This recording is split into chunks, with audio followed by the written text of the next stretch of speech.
என்ன ப்ரோ இன்னும் 6 டேஸே week Saturday வேலைக்கு ஒன்று மெயில் அனுப்பியிருக்கான். எஸ் பிரபு. சார் இமெயில் பார்த்தேன். என்ன சார் இது? மெயிலே போட்டிருக்கேன் பிரபு, படிச்சிருப்பீங்களே.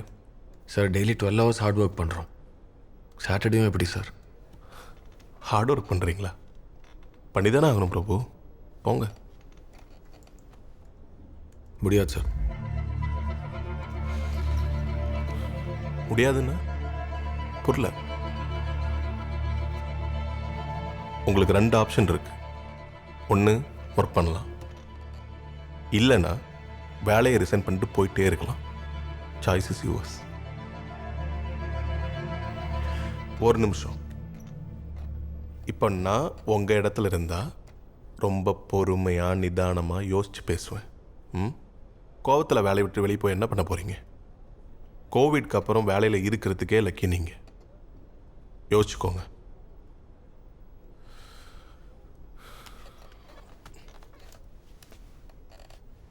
பிரபு, இப்போ நம்ம பேசுன மொத்த டீமுக்கும் கன்வே பண்ணுறேங்க. ஒவ்வொருத்தருக்கும் தனித்தனியாக டைம் வேஸ்ட் பண்ணிருக்க முடியாது. சரியா?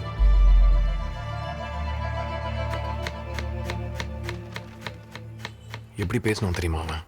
நக்கலா வர கோத்துக்கும் மூஞ்சிலே குத்திருக்கணும். என்னடா பேசுற? கை நீட்டி பிளாக் மார்க் ஆயிடுச்சுன்னா எங்கேயுமே வேலை கிடைக்காதுல்ல. கோவப்படுறது சொல்யூஷன் இல்லை பிரபு. அடுத்த மாதம் அப்ரேசல் வருது. அதுக்கப்புறம் வேற வேலை தேட போகிறேன். வேலை மட்டும் செய், எல்லாம் சரியாகும். பேங்க் மேனேஜர் டி. எடு எடு. ஹலோ. பிரபு. சார் சொல்லுங்கள் சார். கங்க்ராட்ஸ் பிரபு, உங்கள் ஹோம் லோன் அப்ரூவ் ஆயிருக்கு. சார் தேங்க்யூ சார், ரொம்ப தேங்க்ஸ் சார். உங்கள் டாக்குமெண்ட்ஸ்லாம் ரெடி பண்ணிக்கிங்க. சார் நான் எல்லாமே ரெடி பண்ணிடுறேன் சார். நான் சீக்கிரம் சொல்கிறேன். Thank you sir.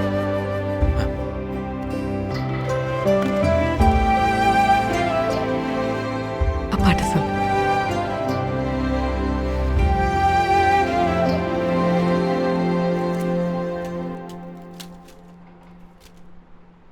அப்பா,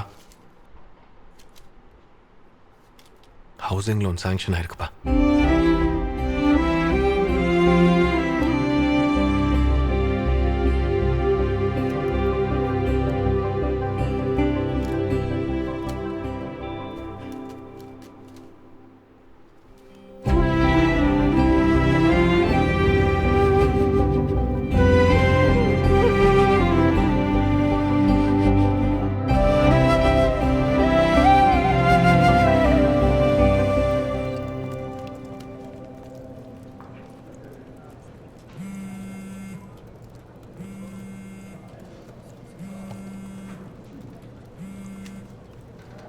அப்பா, எந்த ஹாஸ்பிட்டல்?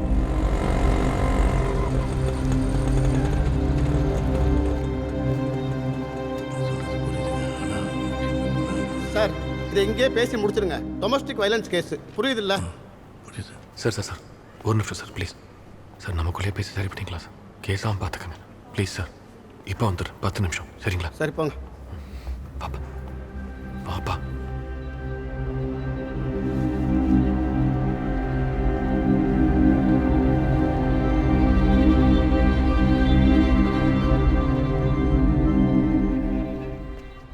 பிரபு, ஆர்த்தி,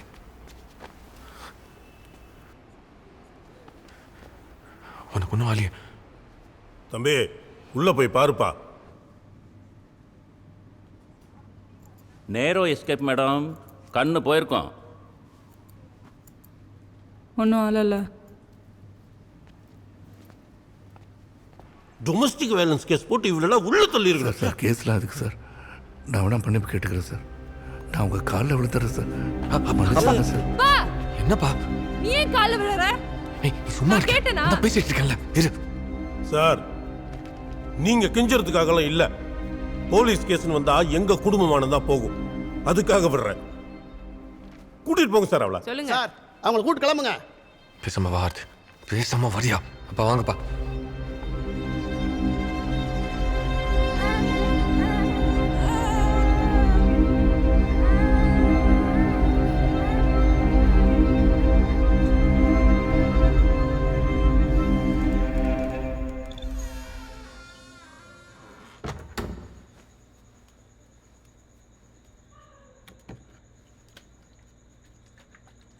என்ன பிரச்சனை ஆர்த்தி?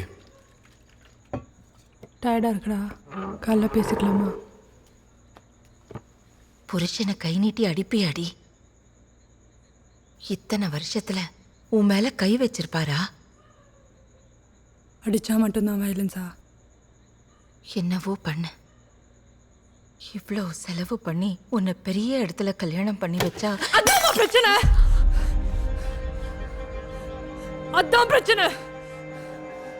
பெரிய இடம்னு எதுவும் யோசிக்காம கல்யாணம் பண்ணி வச்சிங்கல்ல, அதான் பிரச்சனை. எப்படிப்பட்ட குடும்பம் தெரியுமா அது? பணக்கார திமிர அந்த வீட்டில் இருக்கிற எல்லா ரத்தத்துலயும் ஓடுது. எல்லாரும் அவங்களுக்கு அடிமையா இருக்கணும்னு நினைக்கிற சைக்கோஸ். பெரிய மருமக டிவோர்ஸ் வாங்கிட்டு போயிட்டா, ரெண்டாவது மருமகளோட பிரச்சனை. ஏன் நம்மள சூஸ் பண்ணாங்க தெரியுமா? நம்மகிட்ட பணம் இல்லை, அவங்களுக்கு அடிமையா இருப்போன்னு தான். கல்யாணம் ஆகி கொஞ்ச நாளே வேலைக்கு போவேன்னு நிறுத்துறாங்க. அந்த வீட்டில் எல்லா வேலையும் நான் தான் செய்யணும். இந்த 4 வருஷத்தில் ஒரு நாள் கூட என்ன மனுஷன் நடத்தினதில்லை. சம்பளம் இல்லாத வேலைக்காரி தான். அவன் அண்ணனுங்க ஜட்டி வரைக்கும் நான் தான் துவைச்சு போடணும். எங்கள்கிட்ட சொல்லியிருக்கலாம்லடா. எனக்காக வீடு வேணான்னு விட்டு கொடுத்து கடன் வாங்கி கல்யாணம் பண்ணி வச்சிங்க. உங்கள்கிட்ட எப்படி சொல்கிறது? அதான் இத்தனை நாளும் தாங்கிட்டேன். ஆசை கனவு எல்லாம் போச்சு. பார்த்தா இவ பிறந்துட்டா. எனக்கு பயம் வந்துருச்சு. அங்க எதுவுமே மாறல. மனசு உடம்பு ரெண்டும் வலிக்குது. இவ அப்பன்ட்ட பேசின, இதுக்கு மேல என்னால பொறுக்க முடியலன்னு. பொறுத்துதான் ஆனும்னா முத தடவையா கேட்டேன், என் மேல கொஞ்சம் கூட லவ் இல்லையான்னு. இல்லன்னுட்டா. என்ன என் கூட படுத்து குழந்தை பெற்றிருக்கேன்னு கேட்டேன். என்ன பண்றது, வேற வழியிலேன்னா. அதான் பிரேக்கிங் பாயிண்ட். போடா, மண்டையில ஒரே அடி தூக்கி போட்டு வட்ட.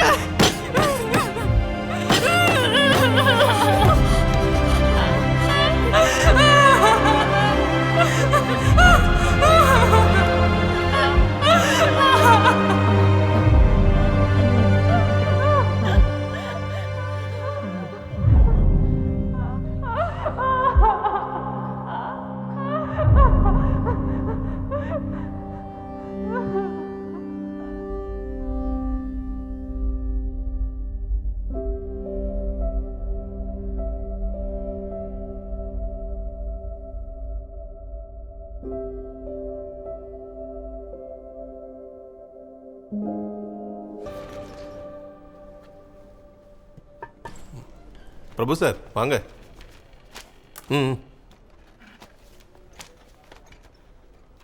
இந்த வருஷம் உங்கள் பர்ஃபார்மன்ஸ் எப்படின்னு பார்க்க போகிறோம் இல்லையா? நான் உங்ககிட்ட ஒரு கொஸ்டின் கேட்குறேன். கண்ட்ரோல் சி கண்ட்ரோல் வி, இந்த கீஸ் என்னன்னு சொல்லுங்க பார்ப்போம். சும்மா சொல்லுங்கள் sir. Copy paste sir. Very good. நீங்களாம் பாதி நேரம் இதை வச்சு தானே வேலை செய்கிறீங்க. இப்போ விஷயம் என்னென்னா, உங்களோட பர்ஃபார்மன்ஸ், ஃபீட்பேக், ரேட்டிங் இது எல்லாமே போன வருஷம் ரிப்போர்ட்லேருந்து அப்படியே கண்ட்ரோல் சி கண்ட்ரோல் வி பண்ணிட்டேன். அதே தான், no change no improvement. 2.5 stars, average, just pass, எப்படி வேணால் சொல்லலாம். சார் இந்த வருஷம் ஃபுல்லாக 12 மாதமும் 6 days a week நான் ஹார்ட் ஒர்க் பண்ணியிருக்கேன் சார். டென்ஷன் ஆகாதீங்க சார். ஹார்ட் ஒர்க் பண்ணியிருக்கீங்க, அதுக்கு எனக்கு இந்த வார்த்தையே பிடிக்கல தெரியுமா?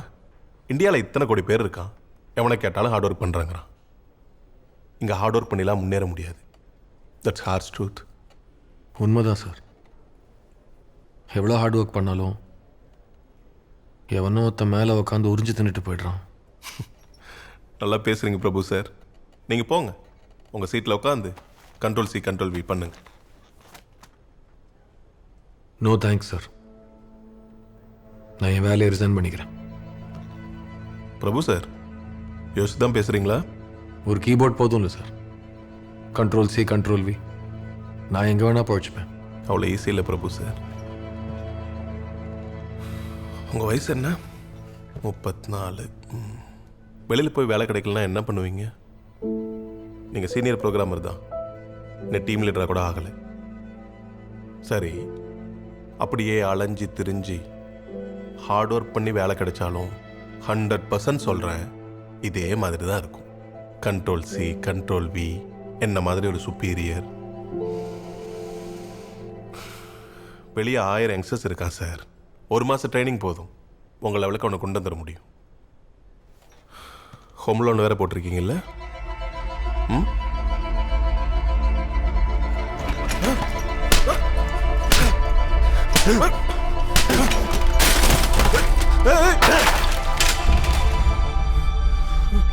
உன் வேலை ஆச்சு, நீ ஆச்சு.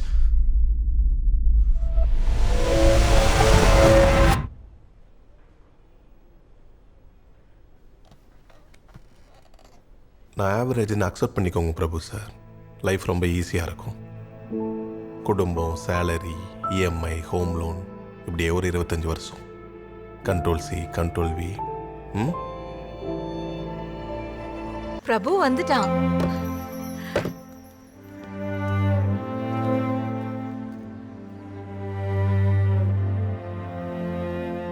வாப்பா. பா, சாரிப்பா. சாரிப்பா, என்ன மன்னிச்சிருங்கப்பா ப்ளீஸ். என்னால் முடியலப்பா, சாரிப்பா. சாரிப்பா. என்னாச்சு? என்னாச்சு? ஏய், பிரபு. ஏய், எந்திரி. பிரபு.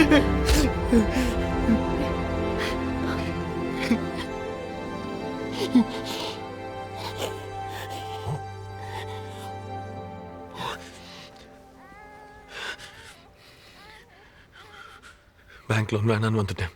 என்னப்பா, ஏதாவது பிரச்சனையா? இல்லைப்பா, நான் தான் வேணான்னு வந்துட்டேன். ஏய், என்னடா பிரச்சனை உனக்கு? எனக்கு இந்த வேலை சுத்தமா பிடிக்கல. மரியாதை இல்லை, ஒவ்வொரு நாளும் நரகம் மாதிரி இருக்கு. அந்த ஃபார்ம்ல கழுத்து போட்டா அதே டெஸ்க்கு, வேலை, இஎம்ஐன்னு எலிப்பொறியில் மாட்டிக்கிட்ட மாதிரி 25 வருஷம் மாட்டிப்பேன்னு தோணுச்சு. கொஞ்சம் அட்ஜஸ்ட் பண்ணிக்கப்பா, ஃப்யூச்சர் நல்லா இருக்கும். பா ப்ளீஸ் பா, அதை மட்டும் சொல்லாத. அட்ஜஸ்ட் பண்ணிக்கோ, ஃப்யூச்சர் நல்லா இருக்கும்.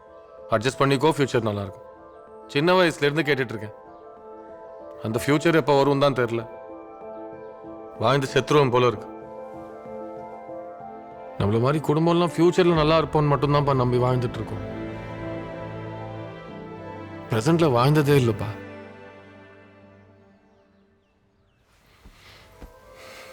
மனசுக்கு சரின்னு பட்டதை பண்ணதே இல்லை. எவனோ சொன்னான்னு ஒரு ஸ்கூலு, காலேஜில் மெக்கானிக்கல் படிக்க போனேன். எவனோ சொன்னான்னு ஐடி படித்தேன். ஐடியில் ஃப்யூச்சர் இருக்குன்னு சொன்னாங்கடா. பா,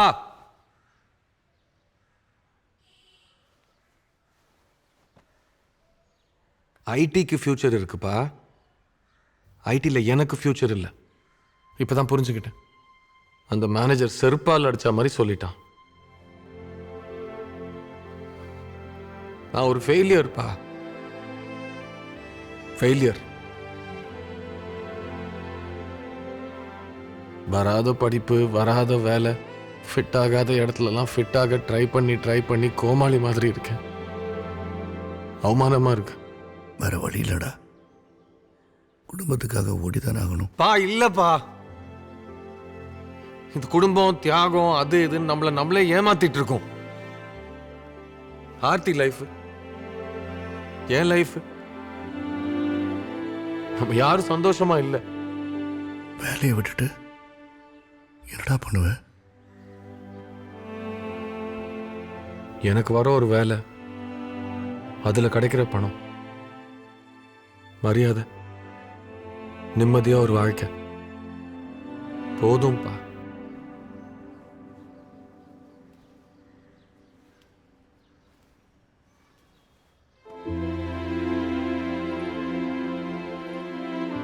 இனிமே வீடு லோனுன்னு யாரும் பேச வேண்டாம்.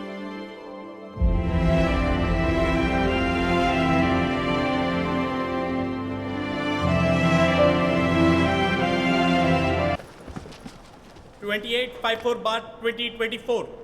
Sakti Siva.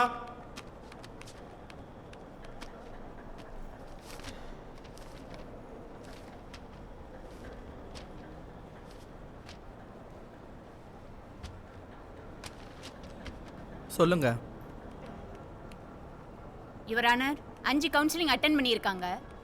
இதுக்கு மேலேயும் என் கிளைண்ட் சக்திக்கு அவர் கூட சேர்ந்து வாழ விருப்பம் இல்லை. சிவா, மியூச்சுவல் உங்களுக்கு ஓகேவா?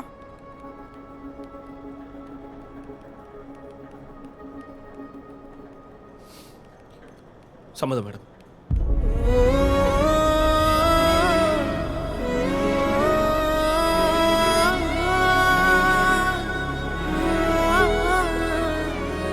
எஸ் சார், மியூச்சுவல் டைவர்ஸ் கொடுத்துடலாமா? அவ மெயின்டெனன்ஸாக என்ன கேட்குறாளோ அதையும் கொடுத்துடலாமா?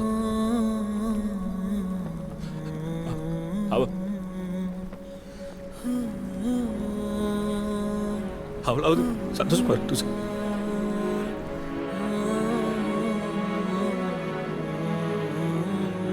உங்க டிமாண்ட்ஸ் என்ன? மந்த்லி மெயின்டெனன்ஸ் வேணாம். ஆஸ் பெர் லா அவரோட 50% ஆஃப் ப்ராப்பர்ட்டிஸை லம்சம் ஒன் டைம் செட்டில்மெண்ட்டாக கொடுக்கணும் யுவர் ஆனர். சம்மதம் கோர்ட்டார். கான்ஜுகல் ரைட்ஸையும் வித்ட்ரா பண்ணிடுறோம். இன்னைக்கு இவ்வளோ அமைதியாக 2 பார்ட்டிஸும் எல்லாத்துக்கும் சம்மதம் சொல்கிறீங்க. பின்ன இத்தனை வாய்தால எதுக்காக சண்டை போட்டீங்க? சொல்லுங்கள் மிஸ்டர் நாராயணன். தன்னோட இந்த திருமண வாழ்க்கையை எப்படியாவது தக்க வச்சுக்கணும்னு என்னோட கட்சிக்காரர் எல்லா விதத்துலையும் போராடினார். ஆனால் அவரை விட்டு பிரிகிறது தான் உண்மையிலே சுதந்திரம்னு அவங்க நினைக்கிறப்ப அவங்களோட உணர்வுகளுக்கு மதிப்பளித்து அவங்க கேட்குற விவாகரத்தை கொடுக்க முன் வந்திருக்கார் யுவர் ஆனர். இது என்னோட முதல் ஃபேமிலி வெல்ஃபேர் ஜட்ஜ்மெண்ட். இந்த நாட்டோட வரலாறில் ஒரு ஆணுக்கும் பெண்ணுக்குமான வழக்குக்கு ஒரு திருநங்கை நீதிபதி போடுற முதல் கையெழுத்து. அதனால் அந்த பொறுப்பு எனக்கு இருக்குது. நீங்கள் ஏன் உங்கள் கட்சிக்காரர் அவரோட மனைவியோடு சேர்ந்து வாழணும்னு நினச்சிங்க? உங்கள் ஆர்குமெண்ட் என்கிட்ட வைங்க, ஒரு ஃபைனல் சான்ஸ் தரேன். யுவர் ஆனர், எனது கட்சிக்காரர் இப்போவும் அவங்களோட சேர்ந்து வாழணும்னு தான் ஆசைப்படுறார். அப்புறம் ஏன் இவ்வளோ கோவம் சண்டை அப்படின்னு கேட்டிங்கன்னா ஒரே ஒரு காரணம் தான். நீ பெருசா நான் பெருசான்னு அவங்க 2 பேருக்கும் நடுவில் இருக்க ஈகோ. 25-30 வருஷமாக எல்லா இடத்துலையும் எல்லா நேரத்துலையும் தன்னுடைய அம்மாவை சேலையிலேயே பார்த்து வளர்ந்த ஒரு ஆண் இயல்பிலேயே அது அணிகிறதுல இருக்க அசௌகரியத்தை புரிஞ்சுக்கிறது இல்லை. தாலியை கண்ணில் எடுத்து ஒத்திட்டு வாழ்ந்த ஒரு தலைமுறையை பார்த்து வளர்ந்த ஒரு ஆணால தாலியெல்லாம் இனி தேவையே இல்லைன்னு சொல்கிற கருத்தை திடீர்னு ஏற்றுக்க முடியல. அது அடிமைத்தனத்தோட அடையாளம்னு அவனுக்கு புரியலை. வீட்டுக்கு யாராவது ஆம்பளைங்க வந்தா வீட்டில் அவர் இல்லைங்க அப்புறமா வாங்க அப்படின்னு சொல்லி அனுப்பின அக்கா சித்தி அத்தையை பார்த்து வளர்ந்த ஒரு ஆணுக்கு தன்னோட ஆண் நண்பர்களோட சகஜமா பப்புக்கும் பார்ட்டிக்கும் போகணும்னு நினைக்கிற பெண்களோட உரிமை புரியலை. அதுக்காக அவங்க இதெல்லாம் பண்ணக்கூடாது, இதெல்லாம் தப்புங்கிறது எங்களோட ஆர்குமெண்ட் இல்லை யுவர் ஆனர். இது உங்களுக்கு புரிகிற மாதிரி ஆண்களுக்கும் புரியறதுக்கு ஒரு அவகாசம் கொடுங்க. அதுக்குள்ளே அவங்கள விட்டு பிரியணும்னு நினைக்காதீங்கன்றது தான் எங்களுடைய ஆர்குமெண்ட்டே யுவர் ஆனர். இதோ இங்கே டைவர்ஸ் கேட்டு நிற்கிற தம்பதியிட்ட காமனாக இருக்க ஒரு பிரச்சனையை சொல்லவா யுவர் ஆனர். திருமணம்ன்ற கமிட்மெண்ட்குள்ளே போகிறப்ப ஆண் பெண் கிட்டையும் பெண் ஆண் கிட்டையும் தன்னை ஒரு பெர்ஃபெக்டான பார்ட்னர்னு காட்டிக்கிறதுக்காக போலியான ஒரு முகமூடியை மாட்டிக்கிட்டு நடிச்சுக்கிட்டு ஏமாத்திக்கிட்டு கல்யாணத்துக்கு அப்புறம் அப்படி ஒன்றுமே இல்லைன்னு தெரிஞ்சதுக்கப்புறம் யதார்த்தத்தை புரிஞ்சதுக்கப்புறம் தான் இங்கே வந்து நிற்கிறாங்க. இன்ஃப்ளூயன்ஸ் இந்த ஜென்ரேஷனோட சாபக்கேடு யுவர் ஆனர். இந்த வார்த்தை இன்டர்நெட்டில் யார் எந்த விஷயத்தை எதுக்கு பண்ணுறாங்கன்னே தெரிஞ்சுக்காம அதை நானும் பண்ணுவேன் அப்படியே பண்ணுவேன் அடம்பிடிக்கிற பொண்ணுங்களை பார்க்குறப்ப அதில் எந்த பெண் முன்னேற்ற சிந்தனையும் எங்களுக்கு தெரியலையே மேம். சாப்பிட்ற சாப்பாட்டில் இருந்து போடுற ட்ரெஸ்ஸு யூஸ் பண்ணுற டாய்லெட் வரைக்கும் வெஸ்டர்ன் கல்ச்சர் தான் வேணும்னு அடம் பிடிக்கிற அதையே ஒரு பெருமையான முன்னேற்றமாக நினைக்கிற பெண்கள் கல்யாணம் வர்றப்ப மட்டும் இந்திய முறைப்படி ஆடம்பரமாக பிரம்மாண்டமாக நடக்கணும்னு நினைக்கிறாங்க. இந்த கார் வேணும், இந்த மஹாலில் தான் நடக்கணும், இவ்வளோ பணம் வேணும், இவ்வளோ நகை வேணும்னு கேட்டு பெற்றவங்க கிட்ட உரிமையாக நீயா நானால சண்டை போடுற பொண்ணுங்க கிட்ட நான் ஒன்று கேட்குறேன். ஏன் அதையும் வெஸ்டர்ன் கல்ச்சர் மாதிரியே 4 பேர் சிம்பிளாக ஒரு கோயிலில் போய் பண்ணிக்க கூடாது? இங்கே விவாகரத்து அப்ளை பண்ணியிருக்கவங்கள எத்தனை பேர் அவங்களோட கல்யாணத்தை அவங்களோட காசில் பண்ணாங்கன்னு கேளுங்க மேம். அவங்களுக்கு பிடிச்ச ஒவ்வொன்றையும் பார்த்து பார்த்து பார்த்து பண்ணி இன்னைக்கு வரலையும் அவங்களோட பெற்றவங்க அதுக்கான கடனை கட்டிட்டு இருக்காங்க. ஒவ்வொரு ரூபாயும் உன்னை கேட்டு தான் செலவழிக்கணுமாங்கிறது அடிமைத்தனம்னா ஓடா தேஞ்சு உழைச்சு சம்பாதிச்ச காசை குடும்பம் மனைவி குழந்தை படிப்பு மருந்து மாத்திரை கடன் எல்லாத்துக்கும் செலவு பண்ணிட்டு தனக்குன்னு 1 ரூபா கூட செலவு பண்ண முடியாம இருக்க ஆண்களும் அடிமை தானே மேடம். நீ சம்பாதிக்கிற காசை நான் சுதந்திரமாக செலவு பண்ண முடியலைங்கிறத விட நான் சம்பாதிக்கிறத நானே சுதந்திரமாக செலவு பண்ண முடியலைங்கிறது எவ்வளோ பெரிய குடும்பம் மேடம். இங்கே ஆண்களுக்கு எங்கே மேம் இருக்குது ஃபினான்ஷியல் இண்டிபெண்டன்ஸ்? அது எப்படி மேடம்? இந்த நாட்டில் ஒரே ரூபாத்தால் தான், ஆனால் அது பெண்கள் சம்பாதிக்கிறப்ப சாதனையாகவும் ஆண்கள் சம்பாதிக்கிறப்ப கடமையாகவும் பார்க்கப்படுது. நீ ஆம்பளை நான் பொம்பளை, நீ எதுக்கு எனக்கு எழுந்து சீட்டு கொடுக்கணும் பஸ்ஸில்? உட்காரு, நீயும் நானும் சமம்னு சொல்கிறது தான் மேம் ஃபெமினிசம். நீ ஆம்பளை நான் பொம்பளை நிற்கிறேன் பாரு எழுந்துரு அப்படின்னு சொல்கிறது சூடோ ஃபெமினிசம். இங்கே ஆணாதிக்கத்துக்கும் போலி பெண்ணியத்துக்கும் ஒரு பெரிய வித்தியாசமும் தெரில மேம் எங்களுக்கு. ஐயா சாமி, கல்யாண வாழ்க்கையில் 50-50 ஒன்றே கிடையாது. நான் சமைக்கிறேன் நீ பாத்திரம் கழுவு, நான் இட்லி சுடுறேன் நீ சட்னி அரைச்சிருன்னு சொல்கிறதுல இல்லை மேம் 50-50. ஒரு சில விஷயங்களில் நான் 70 நீ 30 ஆகும், இன்னும் சில விஷயங்களில் நீ 70 நான் 30 ஆகும் இருப்போன்றதை புரிஞ்சு அதை தெரிஞ்சு பேலன்ஸ் பண்ணி வாழ்கிறது தான் மேம் உண்மையிலே 50-50.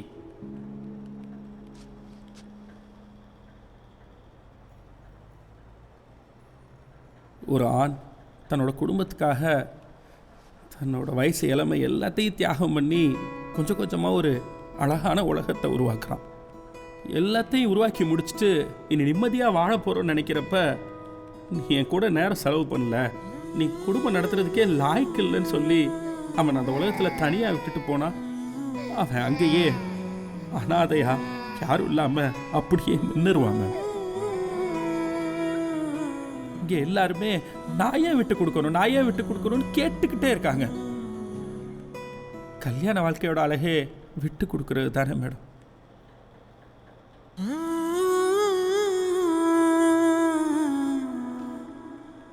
சிவா, நீங்கள் ஏதாச்சும் சொல்ல விருப்பப்படுறீங்களா? சுதந்திரமாக இருக்கிறதுக்கும் தனியாக இருக்கிறதுக்கும் நிறைய வித்தியாசம் இருக்குது மேடம். இதுக்கப்புறம் வந்தான்னா சுதந்திரமாக வச்சுக்கணும் தான் நான் ஆசைப்பட்றேன். ஆனால் அவளுக்கு தனியாக இருக்கணும் தான் ஆசையாக இருக்கு மேடம். அவள் ஆசைப்பட்ட மாதிரியே வேணாம். இன்னும் ஆண் பெண் மத்தியில் நீ பெருசா நான் பெருசான்னு சண்டை போடுறத பார்க்கும்போது வேடிக்கையாக இருக்குது. சின்ன பசங்களாக இருக்கீங்க. உங்கள் 2 பேருக்கும் எனக்கு இப்போ டிவோர்ஸ் வேணாம் மேடம்.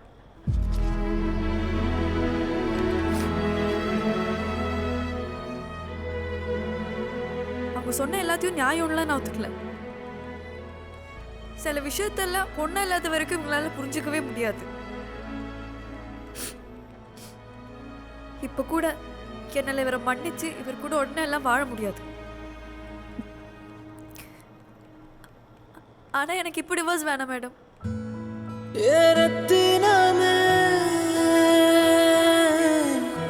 உயிர் வந்துருச்சு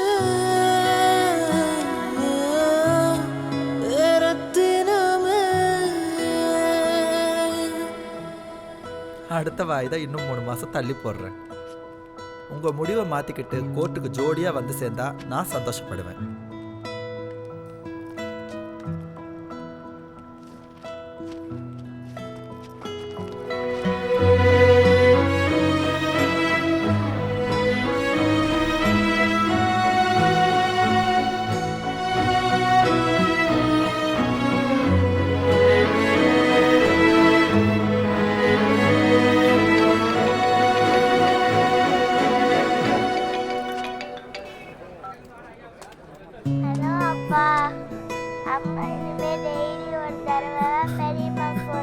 வீடியோ கால் பண்ண சொன்னாங்க. அழுவாதீங்கப்பா.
கதிர் சாப்பிடு, கதிர் சாப்பிடு, கதிர் சாப்பிடு,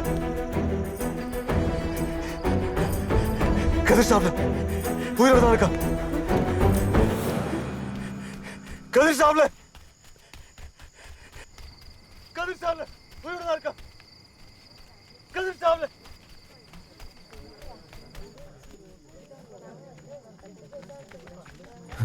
டேய், நீ இங்க என்னடா பண்ணிக்கிட்டு இருக்க? அண்ணே, கதிர் சாவலண்ணே, உயிரோட தான் இருக்கா. என்னடா உளற? சத்தியமா சொல்றேன். அவன்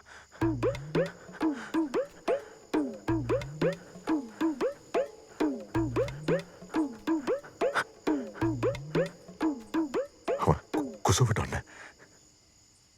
குசு விட்டானா?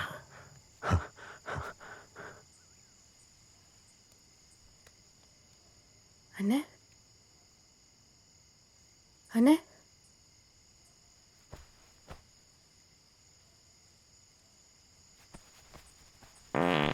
அத்தாடி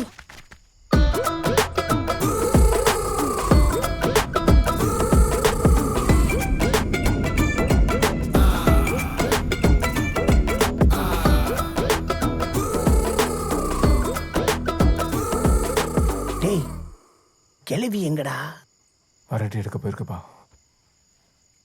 வரட்டும்.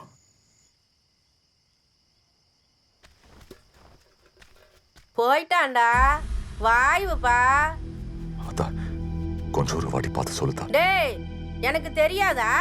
அதான் நான் சொல்லிக்கிட்டு இருக்கேன்ல, செத்து போன பணத்துக்கு குசு வர்றது சகஜமடா. கொஞ்சம் இன்னொரு தடவை பார்த்து சொல்லு. டேய், அவங்கதான் அவ்வளவு சொல்லிக்கிட்டு இருக்காங்கல்ல, நீ பாட்டுக்கு உன் இஷ்டத்துக்கு சொன்னதை திருப்பி திருப்பி சொல்லிக்கிட்டு இருக்க. போட, பணத்தை தூக்குங்கடா. சரிங்க. சீக்கிரம் போங்கடா. கதிர் உயிரோட தான் இருக்கா. உனக்கு என்ன புதுங்குறவல்ல? படா.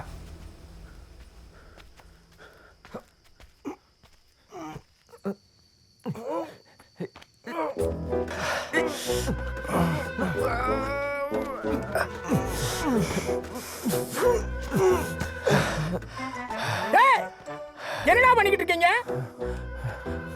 முடியலப்பா. என்னடா எரும மாடு மாதிரி இருக்கீங்க? ஒருத்தனை தூக்க முடியல? இல்லப்பா. இந்த வர்றேன். தூக்க முடியல? போங்கடா, போங்கடா. நல்லா தின்னுங்க, தின்னுக்கிட்டே இருங்கடா.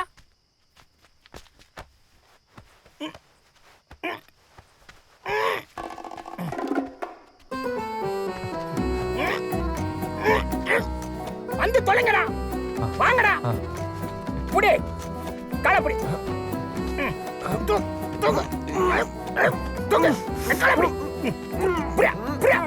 ஏண்டா, 4 பேர் சேர்ந்து மல்லு கட்டியுமா தூக்க முடியல? ஏய், 4 பேர் சேர்ந்து தூக்குனா தான் போனான். இது அது கூட தகுதி இல்ல, தெரியுமா உனக்கு?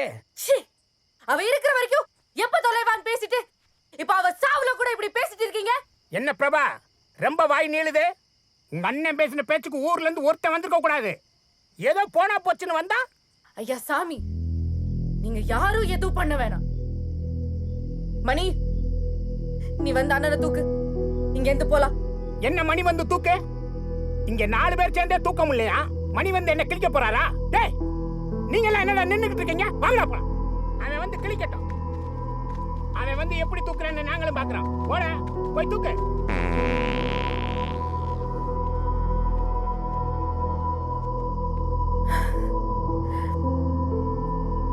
எங்க அண்ணனே சொல்லிருச்சு. மணி, கிளம்பலாம்.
வாய் வைப்பா.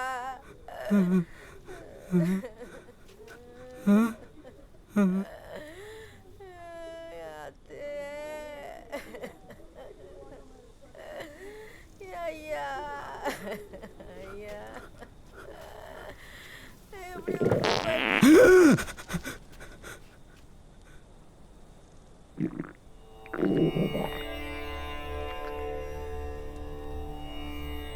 தூக்க முடியாத தெய்வத்தை தூக்க ஒருத்த இருக்க, வாழ்ந்த தசை இல்லாம வந்த தசை இல்லாம மத்தியில நிக்க, அப்படி நிக்கிற அவனுக்கு மாலை போட்டு முடிக்கையில 4 கால் நாட்டாம மண்டிட்டு போவான். அப்படி வர்ற தெய்வத்தாலதான் இந்த கால கம்மாய்பட்டிக்கே நல்லது நடக்கும்.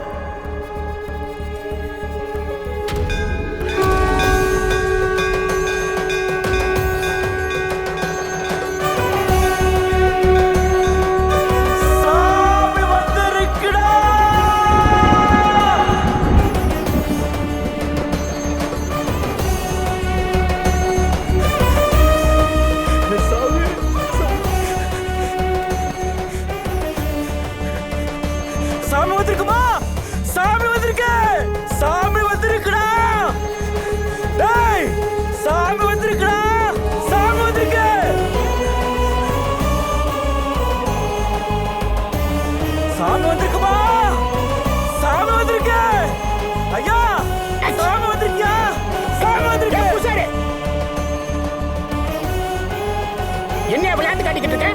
தீட்ட தட்டி விட்டு போய. நீங்க நம்பல, இன்னொரு நம்பல. தூக்க முடியாத தெய்வத்தை தூக்க ஒருத்த வருவான். அது வாழ்ந்த திசை இல்லாம வந்த திசை இல்லாம மத்தியில நிக்க, மாலையிட்டு முடிசுட்டும் போது 4 கால் நாட்டாம வந்து மண்டிட்டு போவான். அந்த சாமி இந்த காலக்கம்மாய்பட்டிக்கு வரும். என் ஆத்தா என்கிட்ட சொல்லிட்டு தான் போயிருக்கா.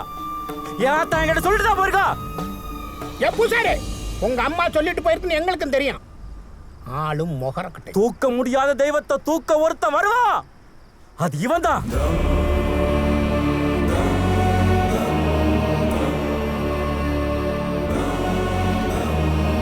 வாழ்ந்த திசை இல்லாம வந்த திசை இல்லாம மத்தியில நிக்க, புரியுதா? காலப்பட்டியில இல்லாம கம்மா பட்டியில இல்லாம பஞ்சாயத்துல நிக்குது அந்த சாமி. அந்த சாமி இதுதான்.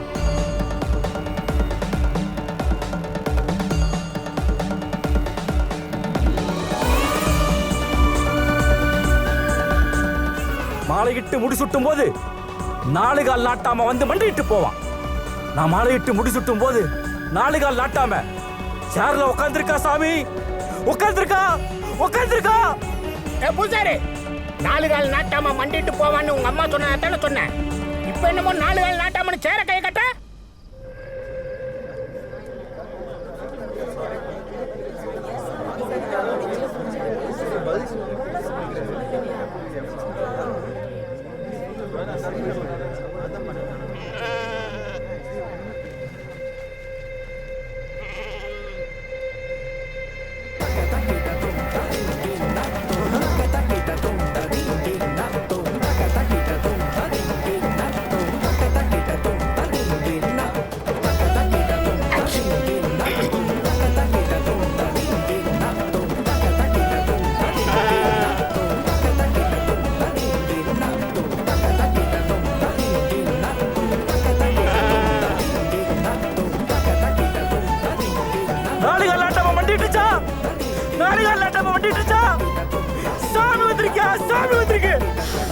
சாமி வந்திருக்கியா?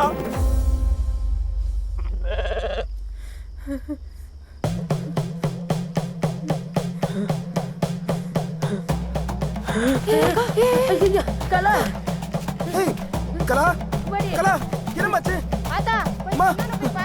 கலா, மா, என்னமாச்சு? மா கலா, ஒண்ணு இல்ல.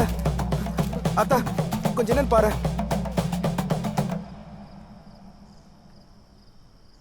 எல்லாம் சந்தோஷப்படுற விஷயம்தான்ப்பா. கரு உண்டாயிருக்கத்தா.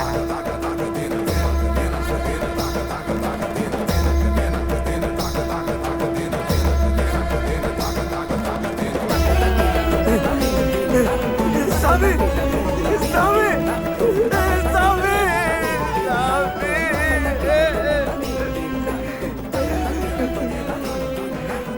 உன்னை யார் நம்பலனாலும் நான் நம்புறேன். என் குளத்துக்கே விளக்கேற்றி வச்சது நீதான். சாமி சாமி சாமி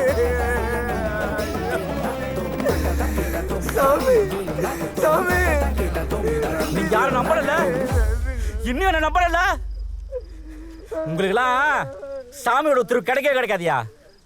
இப்ப சொல்றியா, உங்க யாருக்கும் சாமியோட உத்தரவு கிடைக்காது. சத்தியமா சொல்றேன், உங்களுக்கு சாமியோட உத்தரவு கிடைக்காது.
என்ன சத்தம் அது?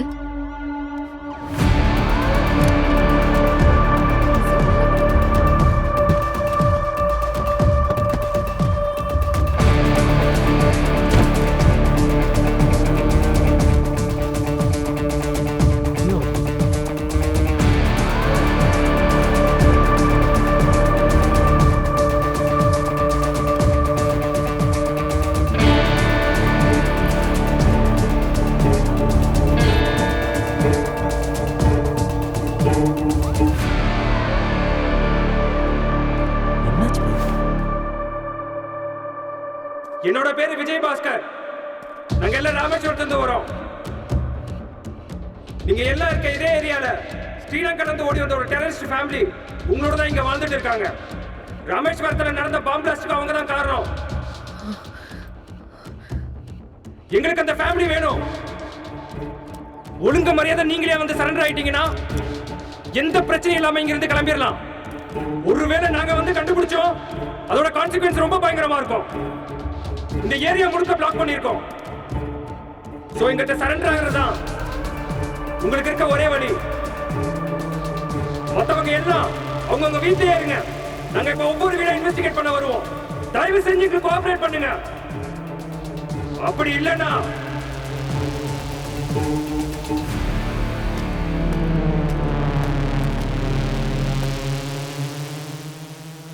போச்சு, எல்லாமே போச்சு. எங்களை பத்தி என்னென்னமோ பேசிட்டு இருக்காங்க. பயமா இருக்கு. ஒன்றும் பயப்படாத.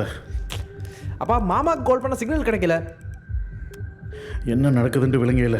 நானே கீழே போய் சரண்டர் ஆயிடுறேன். என்னப்பா கதைக்கிறீங்க? அவர் என்னமோ தீவிரவாதின்னு சொல்லி கொண்டிருக்கிறார். நீங்க சரண்டர் ஆக போறேன்னு சொல்றீங்க. சேதத்துக்கு உள்ள போக போறீங்களோ? வேற என்னடா செய்ய சொல்ற? அப்பா, அவர் கதைக்கிறத பார்த்தா நம்மளை விசாரிப்பாருன்னு கூட எனக்கு தோணல. நாம தான் செய்த வேண்டிய கன்ஃபார்ம் செய்யிட்டு வந்த மாதிரி தான் தெரியுது. நாம இப்போ மாட்டின வேண்டாம், நம்மளால வெளியே வரவே முடியாது. டே, எப்படி மேலே வந்தா நம்மளை பிடிக்கதானடா போறாங்க. என்ன நடக்குமோ நடக்கட்டும். என் உடம்புல கடைசி மூச்சு இருக்கிற வரைக்கும் நான் உங்களை பார்த்துப்பேன். இவங்கள சார். இவங்கள சார். இவங்களா? இவங்கள சார். இவங்க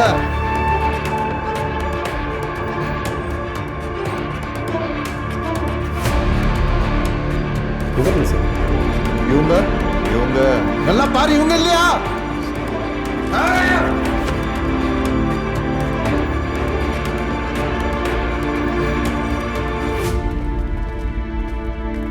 சார் இதான் கடைசி வீடு சார். கீழே ராகவன் சாரோட வீடு, மேலே ஒரு ஃபேமிலி ரெண்ட்டுக்கு இருக்காங்க.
பேர் என்ன?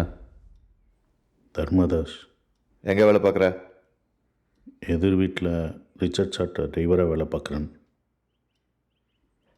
நிதூஷன். நீ என்ன பண்ணுற? இப்போதைக்கு ஒன்றும் இல்லை, காலேஜ் முடிச்சு சும்மா தான் இருக்கேன். நீங்கள்? Vasanthi, house wife. ஓ, உங்கள் டாக்குமெண்ட்ஸ் கொஞ்சம் காட்டுங்க. சார் டாக்குமெண்ட்ஸ் கொஞ்சம் காட்டு. என்ன அப்பா கேட்குறல்ல, எடுத்து கொடுங்க.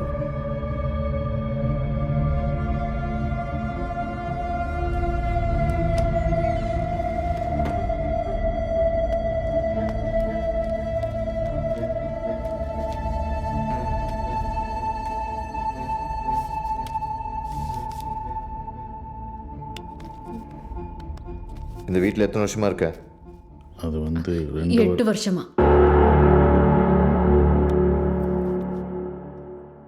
உனக்கு அந்த ஸ்ரீலங்கன் குடும்பத்தை பற்றி ஏதாச்சும் தெரியுமா?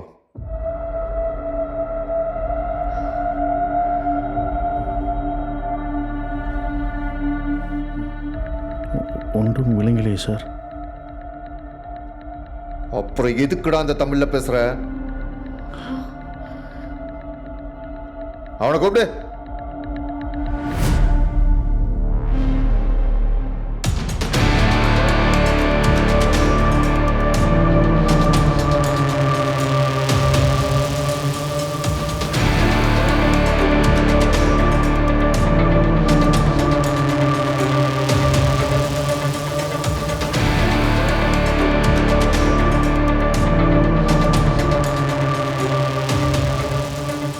நல்லா பாரு, இவங்க தானே?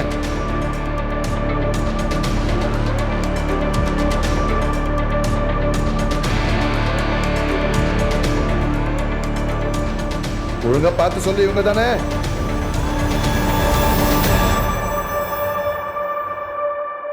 இல்லை சார். क्या? இவங்க இல்லை சார். என்னடா விளையாடுறியா? விளையாடுறியா? இவங்க யாருமே இல்லைன்னா எங்கடா? வேற எங்கேயாவது மாறி போயிருக்கல சார். கொன்றுவா உன்னை.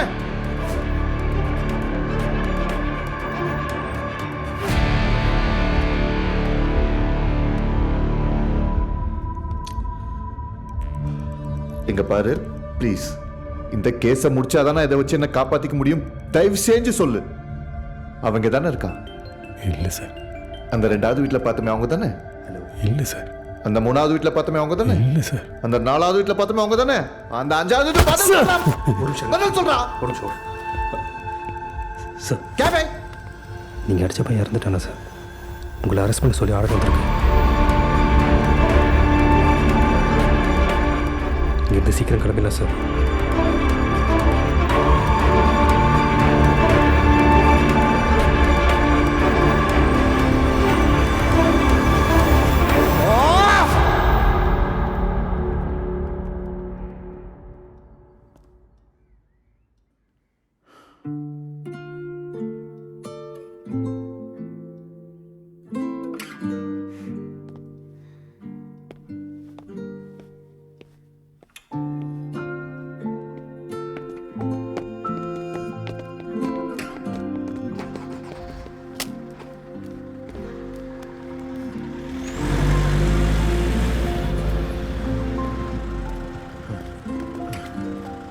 சார்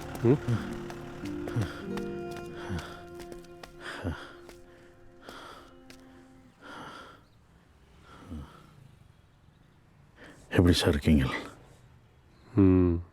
நல்லா இருக்கேன். நீங்கள் எப்படி இருக்கீங்க? எதுக்கு சார்? நாங்களே ஒரு அகதிகள். எங்களை எதுக்கு சார் காப்பாற்றுனீங்க? உண்மையாக சொல்லணும்னா நானும் இங்கே வர வரைக்கும் எப்படியாவது உங்களை கண்டுபிடிச்சணும் தான் வந்தேன். நீங்கள் நல்லவரா கெட்டவரான்றது கூட எனக்கு 1008 கேள்வி இருந்தது.